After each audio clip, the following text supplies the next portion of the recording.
Harka fuune akkam jirtan kabajamtoota daawwattoota OBN qophiin ardaa marii torbaan itteenna akkanaa isiniif darbu jalqabeeti jira. Qophii kennaa har'aatiin yuunivarsiitii naannoo Oromiyaatiif OBN waliin ta'uun dhimma dandeettii raawwachiisummaa irratti xiyyeeffachuun haga xumuraa qophii kennaatti waliin ka turu ta'a. Yuunivarsiitiin naannoo Oromiyaa sagantaa kana ispoonser gochuun OBN waliin ta'uun qaamolee dhimmantoota akkasumas hawaasa yuunivarsiitii OBN waliin ta'uun asitti affeertaniif galatoomaa isiniin jecha kallattumaan gara marii kennaatti dabarra. Mariin kenna mata dureen isaa dandeettii raawwachiisummaa hojjettoota akkasumas hooggansaa irratti xiyyeeffachuun dhimmoota utubaalee yuunivarsiitichi irratti hojjetu leenjii qorannoo fi barnoota irratti xiyyeeffachuun ka haga xumuraatti waliin turu ta'a. Keessattuu seensa marii kennaatiif jecha gama leenjiitiin gama qorannoo fi qo'annootiin akkasumas gama barnootaatiin yuunivarsiitiin naannoo Oromiyaa maal hojjetaa jira waan jedhu irratti pirezidaantii yuunivarsiitichaa Dr. Garramuu Hulluqaa yaada ka'umsaaf ta'u nuuf dhiyeessu. Dandeettii raawwachiisummaa mootummaa tokko gaafa jennu wantoonni sadii baay'ee murteessoodha. Inni tokkoffaan hooggansa, lammaffaan public servantidha, sadaffaan immoo institutionii yookaan dhaabbata kan jennudha. So isaan kana sadan irratti xiyyeeffateeti kan hojjetu yuunivarsiitiin keenya. Hooggansa leenjisuutiin, civil servantis leenjisuutiin, akkasumas qorannoo fi qo'annoo riifoormii adda addaa hojjechuutiin, sadaffaa irratti immoo baruuf barsiisuutiin hojjetaa jechuudha. Hanga yoonaatti maal hojjete yoo jenne karaa baay'eetiin ibsuu dandeenya. Baruuf barsiisuu jalqaba irratti yoo fudhanne bara kolleejjii ta'e irraa kaasee yuunivarsiitiin kun namoota hedduudha kan barsiisee naannoo 60,000 ol kan ta'an asitti barataniiru jechuudha. Sadarkaa TVETtiin dippiloomaa digirii fi second digirii dabalatee amma yoonaatti jechuudha. PhD reefu bara darbee jalqabna waan ta'eef amma yoonaatti eebbisiisne. Isaan kun hundumtuu Oromiyaa keessatti yoo xiqqaate biyya keessatti hojii gurguddaa hojjechaa jiru jechuudha. Leenjiitiin yoo ilaalle walumaa gala leenjii hooggantootaa fi public servantota yoo ilaalle leenjii gaggabaaboo 300,000 fi 50,000 ol kan ta'u leenjii gaggabaaboo kenneera hanga yoonaatti jennee qabachuu dandeenya. Gama qorannoo fi qo'annoo keessumaatti gorsa riifoormii faana ol qabatee kan jiru riifoormiiwwan waggoota dheeraa Oromiyaa keessatti gaggeeffaman hundaa keessatti yuunivarsiitiin keenya duuba isaa jira jechuu dandeenya jechuudha. Tuuliiwwan adda addaa bara BPRs haa ta'u riifoormii gurguddaa akka biyyaattis kallattiin taa'ee yookaan irratti walii galamee naannoon keenya hojiirra oolchaa ture duuba kan jiru yuunivarsiitii keenyadha. Qorannoo adda addaa gaggeessuutiin gorsa adda addaa kennuutiin bu'aa gurguddaa agarsiisaa yookaan argamsiiseera yuunivarsiitiin keenya jechuudha. Kanaafuu walumaa galatti yuunivarsiitiin naannoo Oromiyaa yuunivarsiitii kaan irraa adda kan taasisu sagantaansaa kiraaftidha jechuu dandeenya. Maal jechuudha? Sagantaa akkasumatti fakkeenyaaf baruuf barsiisuu callisnee dipaartimentoota hin bannu jechuudha. Dipaartimentoonni nu biratti banaman dandeettii raawwachiisummaa mootummaa faana maaltu wal qabsiisa? Dhimma imaammataa faana, dhimma dinagdee, dhimma faayinaansii, dhimma maneejimentii, human resource faana wal qabatan dipaartimentoota kana fakkaatan kan nu biratti jiran sadarkaa maastarsiisaa ta'u first degree, third degree keenyas jechuudha. Leenjii yoo fudhanne leenjii hooggansaa sirna mataa keenyaa qabna, sirna leenjii qopheeffanneeti qabna. Akkasumas sirna leenjii kana irratti hundaa'uutiin moojulii biraandii mataa keenyaa qabna. Leenjistoonni keenya immoo TOT fudhatanii Ethiopian Management Institute irraa leenjii fudhatanii certifieddha. Akkamitti akka hooggantoota leenjisan, akkamitti akka adaaltii leenjisan sirna leenjii addunyaan yookaan 21st century training approach fayyadamuuf yaalii gurguddaa taasisaa jirra. So kanarraa hooggantoonni sadarkaa adda addaatti jiran aanaarraa kaasee amma naannootti jiran karaa adda addaatiin fayyadamuudha jechuudha. Gaafa leenjii kenninu callisnee kennatu hin ta'in assessmentii gaggeessineeti fedhiin mootummaa naannoo Oromiyaa yookaan hooggansa biratti rakkoon jiru maali jennee ilaalleeti leenjii kennina waan ta'eef bu'aansaas madaalaa jirra waan ta'eef adeemsa isaas hin madaallaa. Booda immoo leenjii kenninee ji'a 4 ji'a 5 booddee leenjiin kun bu'aa maal fide kan jedhus madaaluu jalqabneerra waan ta'eef gama kanaanis bu'aa gurguddaa argachaa jirra. Qorannoof qo'annootiinis sektoraalee hedduu faana hojjennee bu'aa gurguddaadha kan naannoo mootummaa naannoo Oromiyaatiif yookaan Oromiyaatiif kan nuti buusaa jirru. Yuunivarsiitiin kun jalqabarraa kaasee qorannoowwan garaagaraa gochuun jijjiirama biyya kanaa keessatti gahee isaa bahataa tureeti jira. Qorannoowwan kun hawaasa keessatti bu'aa maalii fidaa jira? Tooftaan isin addaan baafattanoo bu'aa fiduusaa tooftaan isin addaan baafattanoo jira? akka yuunivarsiitii naannoo Oromiyaatti hojiin nuti hojjennu keessaa inni guddaan akkuma sila ka'e baruuf barsiisuu, leenjii, paablik servaantii leenjisuu, konsaltansii dhaaf qorannoof qo'annoo adda addaa hojjechuudhaan raawwii naannoo keenya humna raawwachiisummaa naannoo keenyaa cimsuudha. Egaa dhimma kana keessaa itti dhiyeenyaan ilaallatu keessaa tokko humna kana cimsuuf immoo ofuma isaatii yuunivarsiitiin naannoo Oromiyaa of cimsuutu irra jira akka kabajamoo pirezidaantiin sila kaasanii inni jalqabaa warra leenjisan kun leenjii ofiif argachuudha. Kanaaf of cimsuudha jechuudha inni jalqabaa. Inni kan biraan teknooloojii hidhachuudha. Teknooloojii dhimma kanaaf nu fayyadu nuumtiyyuu jechuudha akka institushiniitti teknooloojii ICT sadarkaa isaa eegee yoo xiqqaate sadarkaa humni naannoo keenyaa ayyamuuni teknooloojii hidhachaati jirra jechuudha. Leenjii adda addaa geggeessaa jirra. Hooggantoota hojjetootuma yuunivarsiitii naannoo keenyaallee dabalatee teknooloojii kanaan wal barsiisuu irratti leenjii adda addaa geggeessaa jirra. Biyya keessa qofa immoo utuu hin ta'in kariikulamii adda addaa sila akkuma jedhame kariikulamii adda addaa hin baasna biyya alaa wajjin illee hagam wal fakkaata muuxannoo akkamii arganna addunyaa irraa kan jedhullee biyyoota adda addaa konnekshinii adda addaa uumnee biyya Chaayinaa, biyya Indiyaa, Ameerikaa, Kaanaadaa, Awurooppaa biyyoota jiran muuxannoo institushinii nu fakkaatan humna paablik servantii raawwachiisummaa isaanii kan leenjisan kan kapasiteet godhanii wajjiniini muuxannoo walirraa fudhachuu, leenjii irraa fudhachuu, leenjii yeroo gabaabaa, leenjii yeroo dheeraa fudhachuudhaani tokkoffaa raawwachiisummaa naannoo Oromiyaa qofatu hin ta'in kanuma yuunivarsiitii keenyaallee cimsuu irratti argamna jechuudha. Kanaaf adeemsa kanaan tokko hojiin hojjechaa jirru nutis hagam akka inni milkaa'aa ta'eeti baranna. Lammata kan leenjii qofatu hin ta'in kan riisarchiis, kan konsaltansii, kan biroos akkasuma dhaabbilee kana wajjiniin waliin barachaa deemna jechuudha. Yuunivarsiitiin kun qorannoon hagam deemee jira. Rakkoowwan uummata keessa jiran, rakkoowwan kenna dandeettii raawwachiisummaa keessa jiran furuu keessatti qorannoo akkamii gaggeesseeti jira? Bu'aa qabeessummaan inni as keessatti yuunivarsiitiin kun galmeessoo maal jechuu dandeenya?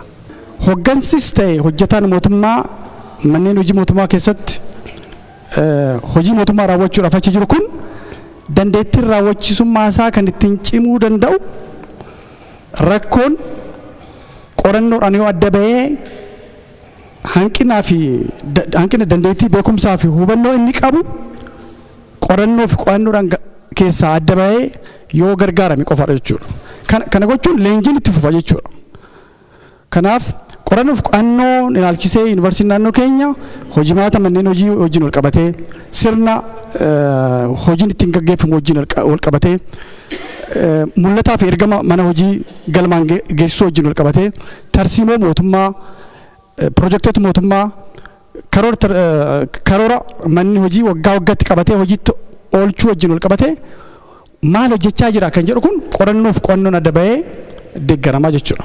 Kana wajjin wal qabatee yuunivarsiitiin naannoo Oromiyaa hamma ammaatitti walumaa galatti qorannoo fi qo'annoo 207 kan ta'an qorattoota alaa fi qorattoota yuunivarsiitii naannoo keenyaatiin gargaaramuudhaan qorannoo qoratame san simpooziyemii adda addaa qopheessuudhaan bu'aan qorannoo akka tamsaa'u gochuurra jira. Kana keessaa qorannoo gaggeeffame keessaa parsantii 50 kan hojjetame ogeeyyii yuunivarsiitii naannoo Oromiyaatiin jechuudha.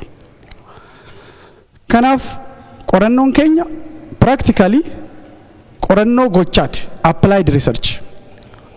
Qorannoo kana gaafa gaggeessinu manni hojii mootummaa mul'ataa fi ergama isaa imaammata isaa galmaan geessisuu keessatti hanqina maal qaba kan jedhu adda baasnee raawwiin isaa akka cimu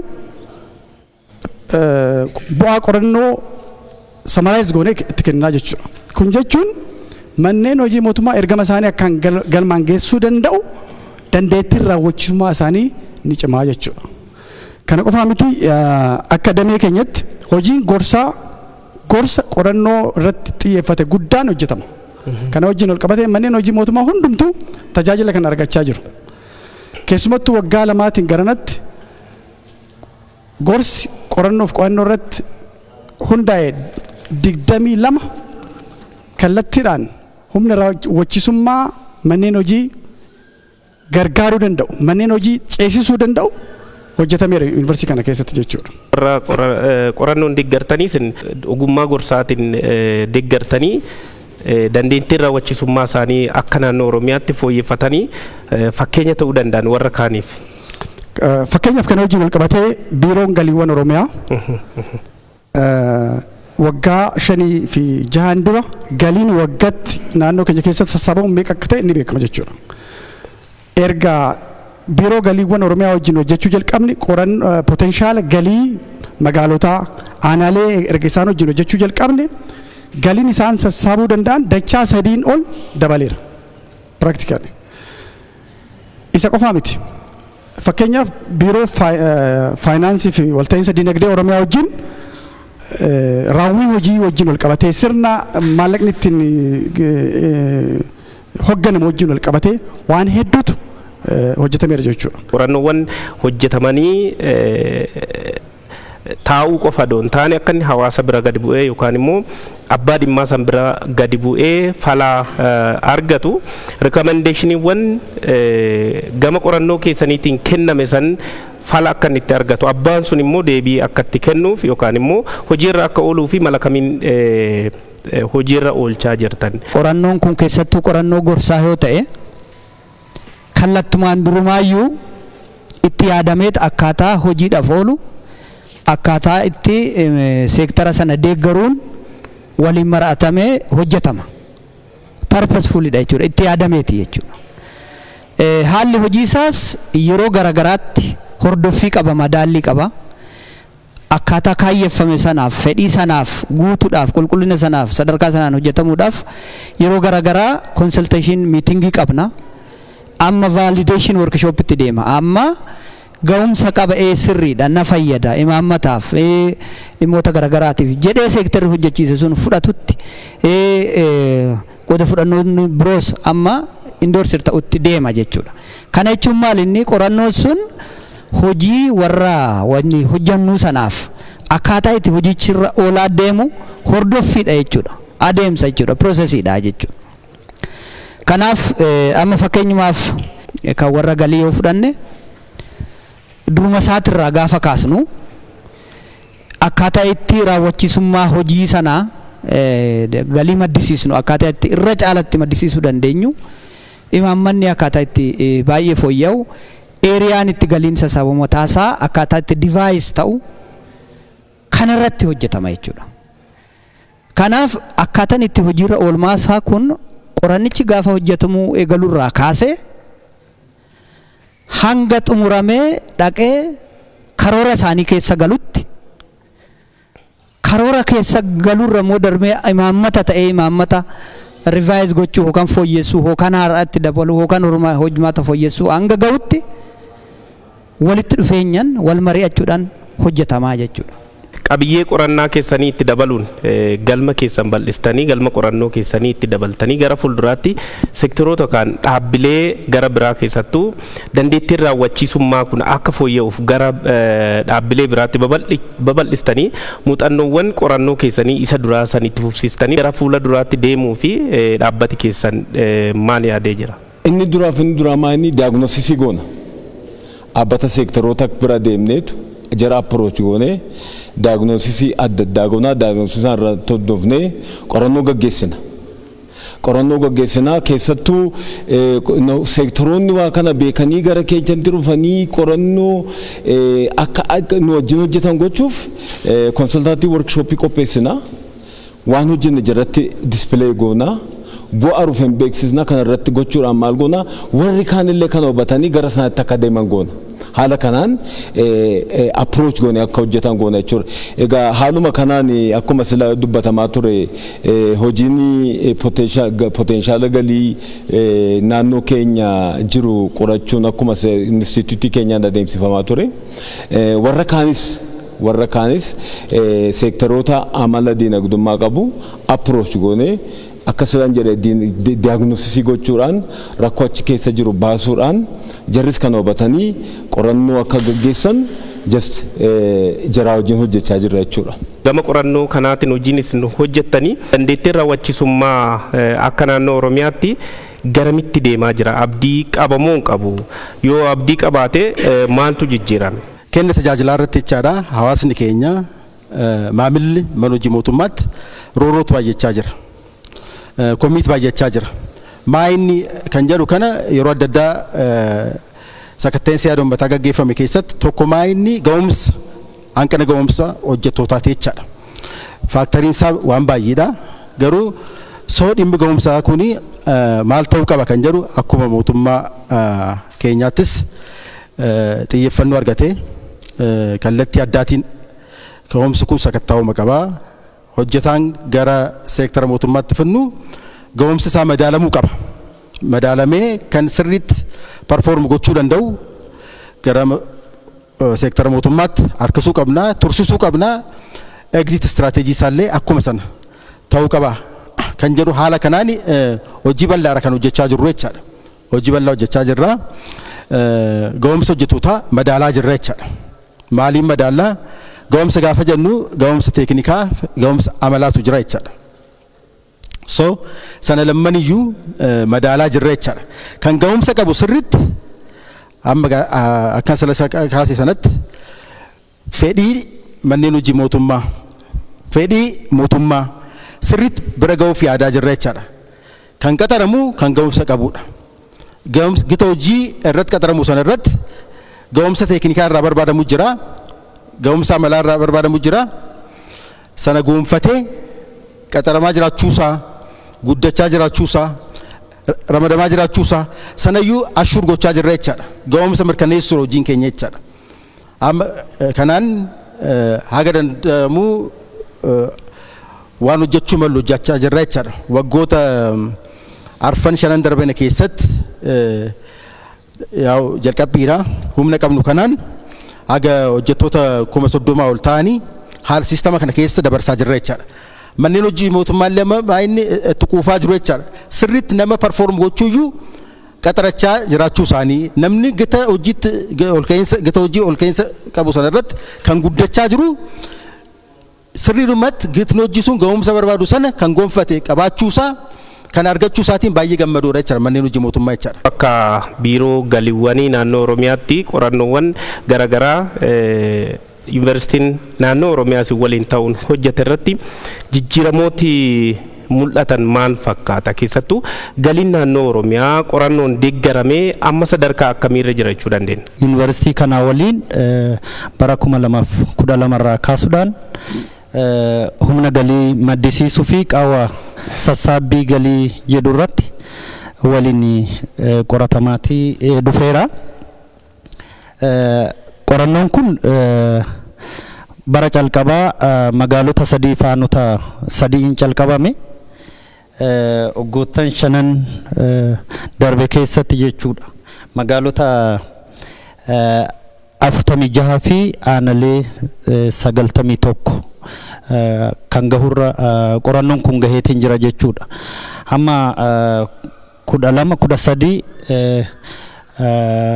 wa bajeta UIDP-tiin ittiin eegallee kan turame ittiin Sudaanis mootummaan naannoo keenyaa fedhii qorannoon kun bal'inaan itti deemamuu qaba yaada jedhurraa ka'een aannoteef magaalota naannoo keenya keessa jiru hunda isaanii waliin gahuudhaaf itti adeemamaati jira jechuudha.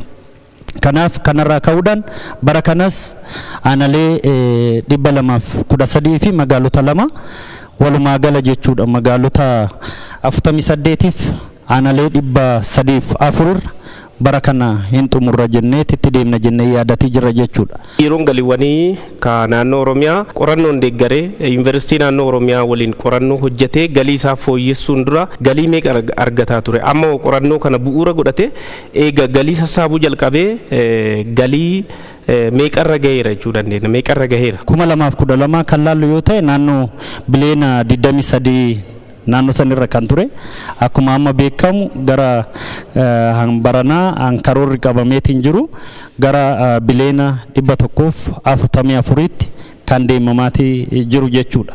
Kanaaf raawwisaa kana jechuu baaddus karoora hammana akka hiixachaatti dhufu laallamuu qabaa jechuudha. Inni kun bu'aa qorannoo kanaati? Bu'aa qorannoon kobaasaa wannoo ta'uu dhiisuu danda'a. galteewwan adda addaa qaba galii sassaabuudhaaf galii sassaabamu keessatti jechuudha. Garuu qorannoon daandii tokko saaqa karaa kanaan yoo deemame bu'aa buusuu danda'a jedha. Leenjiiwwan dhaabbati keessan kun yuunivarsiitiin kun kennu dandeettii raawwachiisummaa manneen hojii mootummaa fooyyessaa jira. Fakkeenya bara 2015 dhumarratti bu'aa leenjii keenyaa qorannee jirra. Bu'aan leenjii hooggansaa yeroo baay'ee wantoota 4 irratti xiyyeeffateeti kan inni ilaalu. Inni jalqabaa akkuma dhuunfaatti outcome jiru maali? Namni leenjii sana keessa darbe beekumsa akkamii argate? Dandeettiin horate akkamii? Values kana dura qabu ammam jijjiiree jira? Son akkamii naamusa akkamii horatee jira? Inni jedhu bu'uuraan ilaalamaa jechuudha. Lammata irratti immoo jijjiirama dhaabbata irratti dhufe. Akka dhaabbataattis siistema mana sana keessatti diriirerraa ka'ee mul'ataa fi ergaawwan hojichaa beekanii akka hooggansaatti dhiibbaa uumanii hawwachaa mul'ata mana hojii sanaa galmaan ga'uu isa jedhu san sirnaan ilaallee kana keessattis bu'aan gaarii akka jiru sirriitti ilaallee jirra jechuudha. Inni sadaffaan hooggansa hawaasaa uumuudha. Hooggansa hawaasaa uumuun baay'ee murteessaadha. Keessattuu yeroo ammaa mootummaanis resilient leadership hawaasa giddugaleessa godhatee hooggansa kan kennu xiyyeeffatee waan hojjetaa jiruuf nutis isa kanarrattis giddugaleessaan ilaalleerra jechuudha. Iddoo nuti ammatti hojjechuun nurra jiraatu jennee ilaalle keessaa inni tokko isa keessattis kan nu ilaalle bu'aa hooggansaa gosa barnootaatiin maal jechuudha?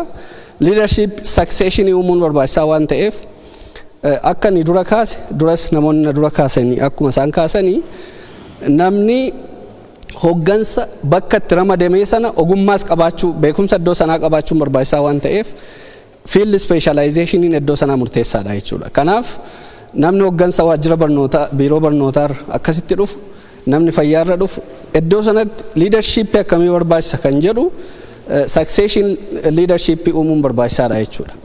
Mee keessattuu namoonni asitti leenjii fudhatan kun dandeettii qalamaa isaan qabaniin asitti madaalamanii qabxii olaanaa fiduu danda'u dhibbarraa dhibba galmeessanii haa ta'uti garuu gaafa gaddeebi'an qabatamaan hojii san waan leenji'an san hojiitti hiikuu fi namni sun dandeettii qalamaa asitti galmeessiseen hojiitti hiika jechuun dandeenya. Mee keessattuu leenji'an san akka inni hojiirra oolchuu fi malli ittiin madaalan waan kanattiin adda baafatan jira. Namni tokko leenji'a edda leenjii booda waan sadiitti argata inni yaalanu. Inni tokkoffaan hubannoo argata, inni lammaffaan beekumsa argata, inni sadaffaan immoo dandeettii dabalataa jechuudha.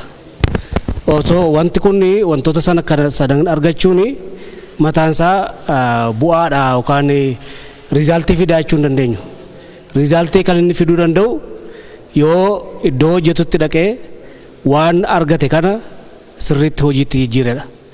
Fakkeenyaaf kenna tajaajilaa irratti leenji'a yoo ta'e iddoo hojii isaatti deebi'ee kenni tajaajilaa akka inni fooyya'uu fi sirna diriirsuu leenjii argate immoo qaama isaa wajjin hojjetu wajjiniin isaaf dabarsee tajaajilli kennamu yoo fooyya'e duwwaadha kan leenjiin kun bu'aa qabeessa jechuu dandeenyu jechuudha. Kenna tajaajilaa ka leenjii kennitan san bu'aa galmeessuu isaa dabarii mallitti hordoftan jiru. Edda leenji'anii galanii booda raawwachuu isaanii trace study kan jedhu jira. Anneetu qoranna jechuudha. Leenjiin kun bu'aa qabeessa qaba moo hin qabu kan jedhu kana qorannoo gaggeessina. Leenjiin kun bu'aa hawaasummaa kan keessatti fideera moo hin fidne kan jedhu iddootti adda baafne qabna jechuudha. Fakkeenyaaf Harargee lamaanitti, Baaleetti, Jimmatti qorannoo gaggeessine leenjiin nu biratti namoonni leenji'an dhaqanii hojiirra oolchuu isaanii iddootti mirkaneessine qabna jechuudha. Kanaafiyyuu leenjiin keenya bu'aa qabeessa ta'uu isaa kan ittiin mirkaneessinu edda leenji'anii ka'anii booda yeroo muraasa kenninee fi yeroo muraasa sana keessatti immoo bu'aa qabatamaa sana fiduu isaanii dhannee indagana qoranneetu adda baafnee bu'aa qabeessa mirkaneessina jechuudha. Leenjii kenninee booda callisnee ilaallu informaalii haalatti odeeffannoo argannutu jira akkamii leenjiin isiniif kenname bu'aa isinii buuseera moo hin buusne wanna kenna tajaajilaanis gaggeessummaatiinis bulchiinsa piroojeektiinis leenjii garaagaraa gara biraa kennamin faana wal qabatees haalatti odeeffannoo argannutu jira jechaadha. Gara biraatiin foormaalii saayintifik karaa ta'een akkuma mana keessaa hooggantoonni kaanis kaasanii leenjii kenninee booda tirees isteedii gaggeessina jecha. Kanaaf bu'aan qorannoo kanaa kan inni nutti argisiisu bu'aa guddaan argamuusa gaggeessummaa irratti dandeettii raawwachiisummaa irratti jijjiirama guddaan jiraachuusaa nutti argisiisa jecha. Yuunivarsiitii kana keessatti gama akaadaamiksii fi gama leenjiitiin kan leenjiif barumsa fudhatanidha jechaadha. Bu'aa inni galmeessise keessaa inni guddaa ka jedhamu. Gara biraatiin leenjii kennamu keessatti tokkoffaa addatti dubartoota hooggantoota dubartoota ta'anii fi raawwattoota humna raawwachiisummaa isaanii dabaluudhaaf leenjiiwwan gaggabaabaa hin kenna. Akkani dandeettii raawwachiisummaan kun maybe ogummaa irratti qofa xiyyeeffataa miti. Namni ogummaa gonfatee ilaalchi inni tajaajiltummaaf qabu moo maal fakkaata kan jedhutu amma akka biyyatti rakkoo kan ta'e jiru kenna tajaajilaadha. Kenna tajaajila jechuun immoo ofuma isaatiif attitude-dha. Attitude-in namni tokko tajaajiltummaaf qabu. Ani tajaajilamaa osoo hin taane tajaajiluudhaaf achi uummata tajaajiluuf achi jira jedhee ilaalcha kana akka gonfatu danda'uuf addatti dubartootaaf ni kenna jechaadha. Leadershipii dabalatee customer service karaa adda addaatiin namni kenna tajaajilaa uummata biratti gahoomina qabu akka kennuuf ilaalcha tajaajiltummaa qaban illee dabaluudhaaf hojiin hojjetamu guddaadha. Keessattuu yuunivarsiitiin naannoo Oromiyaa immoo kan hojjechuu keessatti tokko leenjii addatti ni kenna dubartootaaf, lammaffaa immoo dubartoota jajjabeessuu keessattis immoo hin beekama jechaadha. Yuunivarsiitiiwwan biroo keessatti muuxannoon hin jirraannee fi yuunivarsiitii keenyatti kan beekamu maayinni dubartoota qabxii olaanaa qaban akaadaamiksiitiin qabxii olaanaa qaban tokko carraa barumsaa inuma. Carraa barumsaa uumuu qofaatiin hin dhaabbatu carraa hojiilee uumaa jechaadha. San keessatti tokko dandeettii raawwachiisummaa isaanii akka dabalu hin godha. Lammaffaa hirmaachisummaan dubartootaa akka dabalu ni taasisa jechaadha. Kanaafuu yuunivarsiitiin naannoo Oromiyaa dandeettii raawwachiisummaa hojjettoota mootummaa gama hundaan jechaadha kan kennaa jiru. Fuuldurattis immoo kana cimsineetti deemuudhaaf karoora adda addaa bahamee kan hojjetamaa jirudha jechuudha. Dandeettii raawwachiisummaa naannoo Oromiyaa kabiyya kana dabalatee yuunivarsiitiin naannoo Oromiyaa damee barnootaatiin maal hojjetaa jira? Sagantaa dippiloomaa namoota yookiin siviil sarvaantii 24,000 ol maastarsiidhaan digiriidhaan gara 33,000 oliitii akkasumas 2,000 oliin maastarsiidhaan eebbisiisee siviil sarviisiitti akka makaman ta'eera. Yuunivarsiitii biraatti digiriin hin kennama, dippiloomaan hin kennama, maastarsiin hin kennama jedhamuu danda'a ta'a. Yuunivarsiitiin garuu tokkoffaa dandeettii raawwachiisummaa cimsuudhaaf kan barnoonni kennamu. Lammaffaa barnoonni kan kennamu barataa idileetiif osoo hin taane baay'inaan hojjetaa mootummaati. Hojjetaa mootummaa dursee siistama keessa jiru jechuudha. Egaa kolleejiin Public Service Oromiyaa al jalqaba gaafa banamu siviil sarvaantiin naannoo keenyaa parsantiin 17 qofatu dippiloomaa fi sanaa ol qaba ture. Kanaaf jijjiirama sana booda jirmoo laaluu hin danda'ama jechuudha. Kanaaf hojii guddaatu gama barnootaatiin hojjetamaa jira. Barsiistota 112 kan hojiin kun hojjetamaa jiru. Muummeewwan 11 akkasumas iskuulii fi kolleejjii 5 fi pirogiraamoota maastarsii 6 akkasumas kan PhD 2 kan kennamaa jiru jechuudha. Egaa pirogiraamoonni keenya yookiin muummeewwan keenya very selected kan reformii deeggaran imaammata mootummaa wajjin kan deeman qofa irratti malee akka yuunivarsiitii biraa akkasumatti dipaartimentiin argame banamaa hin jiru jechuudha. Egaa gama kanaan hojiin hojjetamaa jira. Kanaan alatti mana murtii waliigala Oromiyaa fi yuunivarsiitii Amsterdam biyya Neezerlaand jiru faana ta'uudhaan ammas abbootii alangaatii fi abbootiin seeraa 120 ta'an eebbifamanii jiru. 150 kan ta'an immoo amma almost gara fixuutti jiru jechuudha. Kun qaama dandeettii raawwachiisummaa keessaa isa olaanaadha. Justice systemii keessatti yookiin seektara haqaa keessatti hojii hojjetamaa jirudha. Kanaan alatti biiroo qonna Oromiyaa faanas hojjettoonni misoomaa digirii hin qabne yuunivarsiitii keenyatti digirii isaanii akka qabaatan barachaati jiru. Sadarkaa digiriitiin gara 671 ta'an yuunivarsiitii keenyatti barumsa isaanii barachaa jiru jechuudha. Carraan kun bakka biraatti argamuu hin danda'u.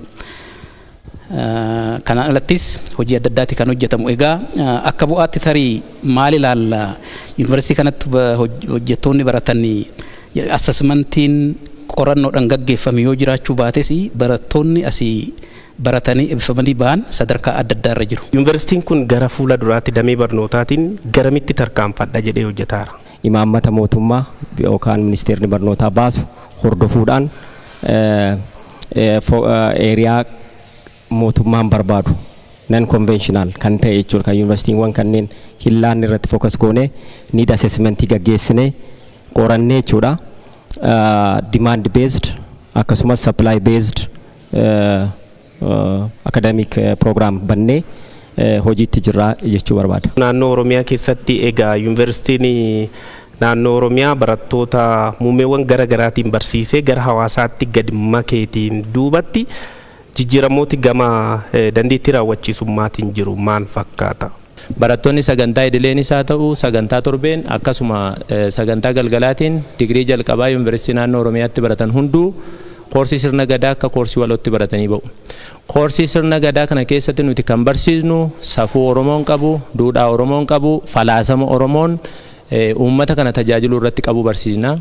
Akkuma duraanuu kaasaa turre dandeettii raawwachiisummaa bulchiinsa mootummaa naannoo Oromiyaa keessattis haa ta'u akka biyya kanaatti yeroo adda addaa rakkoo qaba jennee haasofnu rakkoo ga'umsa dhabuu qofaa miti yookaan immoo rakkoo dandeettii bakka sanaaf malu qabaachuu qofaa miti namummaa dhabuurraa kan ka'e safuu wallaaluurraa kan ka'e uummata kana tajaajiluun akka kabajaatti fudhachuu dhabuurraa kan ka'e yeroo hedduu tajaajila bakka sanaaf hin malle faayidaa bakka sanaaf hin malle argachuuf jecha hoogganaan bakka sana jiru yookaan hojjetaan bakka sana jiru yookaan jaarmiyaaleen dandeettii raawwachiisummaa isaanii gadi buusanii rakkoo keessa gashuu sirna gadaa keessatti nuyi kan barsiisnu uummata tajaajiluun ulfina akka ta'e bakka nuti keewwamne yookaan bakka qabannee jirru sanatti immoo waan nuuf malle waan nuuf hin barbaachisne karaa hin malleen argachuun malaammaltummaa utuu hin taane hattummaa akka inni ta'e barsiisna jechuudha. Hattuun immoo uummata keessattis hawaasa keessa jiraatu keessatti iyyuu akka ilaalchaaf duudhaa Oromootti kabaja akka inni hin qabne hatuun salphina akka ta'e waan nuuf hin malle waan nuuf hin taane argachuuf jecha dandeettii raawwachiisummaa keenya gadi buusuun salphina akka ta'e barsiisna.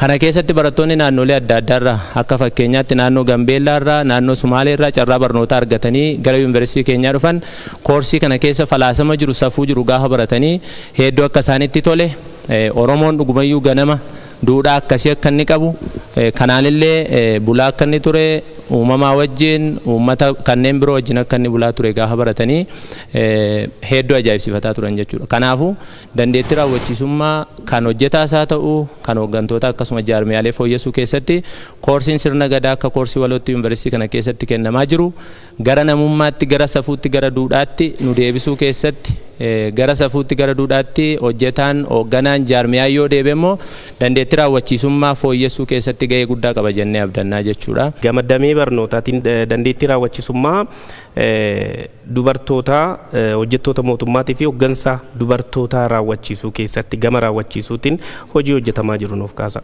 Dubartiin biyya haadha waa hunda waan taateef yoo ishee cimsine dhiirris nuu cima jedhee waan xiyyeeffatuu fi gaafa isaan barnoota xumuranii dubartoota sadarkaa olaanaadhaan yookiin isnishinii keessa seenanii eebbifamanii fi carraa barnootaatii fi akkasumas asitti hojjetaa mana kanaa ta'anii akka fantaasisa dhiiraaf utuu hin taane dubartiif kana laata maaliifuu dubartii jabeessuun yookiin cimsuun dhiira cimsuudha yookiin biyya guddisuudha jedhee waan amanuu fi karaa kanaan xiyyeeffatee hojjeta. Kan biraa immoo dhalli namaa tokko hojiidhaaf gahumsa kan argatu barnoota qofaanii miti. Iskiilota isaaf barbaachisanii xiinxallee ciminaa fi dadhabina hanqina isaa yookiin carraaf sodaawwan jiru adda baafachuudhaa fi iddoo barnootaan jalaa hanqatte leenjiidhaan bakka leenjiidhaan jalaa hanqatte immoo qorannoodhaan mala isaa qopheeffatee itti seene waan ta'eef dubartiifis ta'ee dhiiraafis dursa kennaa. Yuunivarsiitiin naannoo Oromiyaa kun gara fuula duraatti maalirra eessa ga'uuf hojjetaa jira ka jedhu yaada xumuraatii fi ergaa waliigalaatiin yaada keessan nuuf goolaba. Yuunivarsiitii keenya kan adda taasisu akkuma dura kaasne dandeettii raawwachiisummaa mootummaa naannoo Oromiyaa xiyyeeffatee kan hundeeffame ta'uu isaati. Bajeta mootummaa naannoo Oromiyaatiin koomitimentii mootummaa naannoo Oromiyaatiin yuunivarsiitii dhaabbatedha jechuudha. Istaandardii yuunivarsiitii federaalotaatiin hoogganamaa garuu bajeta hundallee kabarii kan godhu revenue ofii keenya generating goonuuti alatti treasury mootummaa naannoo Oromiyaa ta'uusaa mootummaan naannoo Oromiyaallee yuunivarsiitii mataasaa qabaachuunsaallee waan tokkodha jechuudha. Baay'ee akka guddaatti kan ilaalamu isa kana malee yuunivarsiitonni kaan biyya kana keessa hojii nuti olii gurguddaa hojjetan akka jiran wallaalamee miti jechuudha gaafa addatti kaasnu. Yuunivarsiitiin addunyaa irratti kan ittiin beekamu keessaa konservaatiif ta'uu isaati, riijid ta'uu isaati. Seera isaa dafee hin jijjiiru yuunivarsiitiin. Yuunivarsiitonni kaan proosijeraaliidha.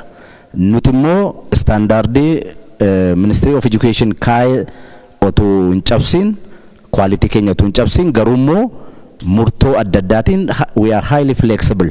Fakkeenyaaf yoo leenjii sila kaasneerra leenjii hooggansaa irratti moojulii 3-4 qabna yoo ta'e waggaa 3 waggaa 4 itti leenjisnee imaammanni mootummaa kallattii haaraa yoo qabate lakki moojuluun keenyi takka barreeffanneerra jennee callisnee ilaallu. Imaammata haaraa bahee kana keessa maal inni kan nuti leenjisuu qabnu?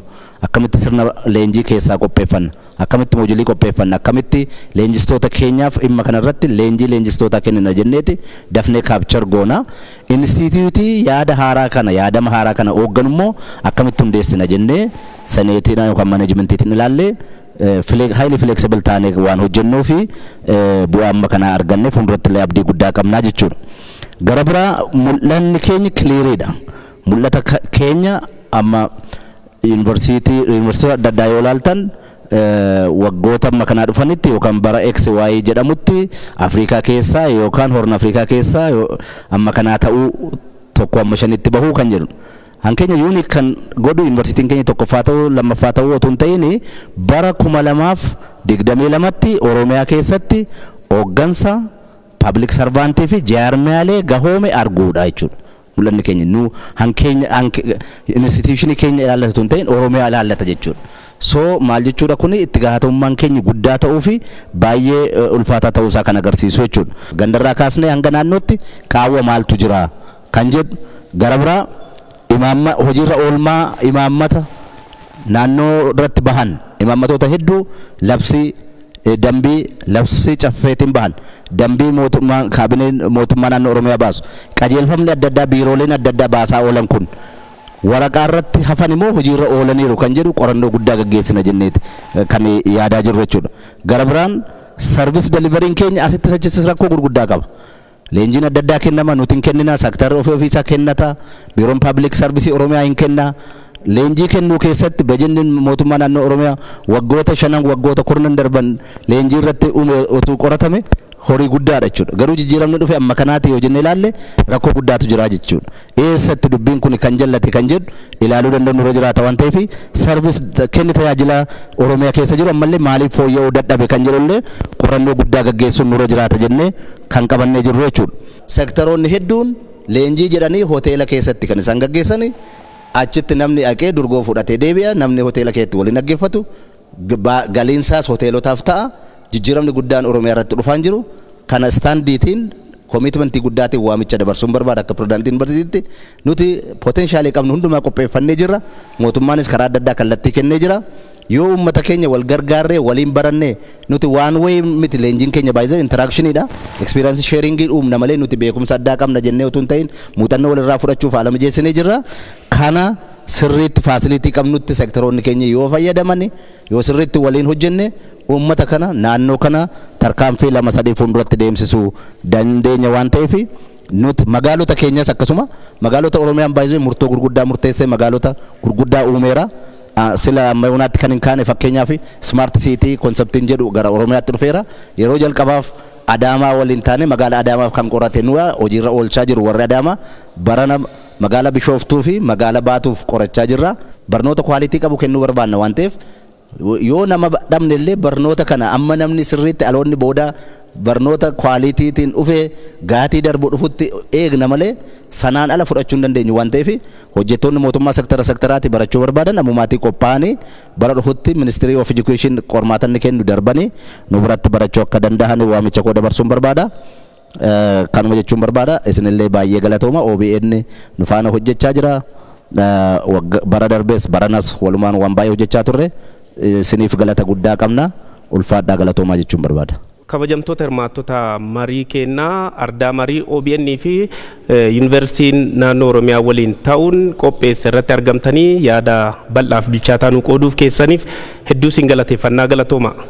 Kabajamtoota daawwattoota kennaa qophii ardaa mariitiin sagantaan isin biraan geenne ka hagammaa daawwattan kana qophiileen OBN hafan immoo itti fufuu qophicha qopheessuun Anwaaree Yoob ogeeyyii istuudiyoo hunda waliin ta'uun isin bira gaheera qophiileen dhibiin ka OBN immoo itti fufuu daawwadhaa horaa deebana.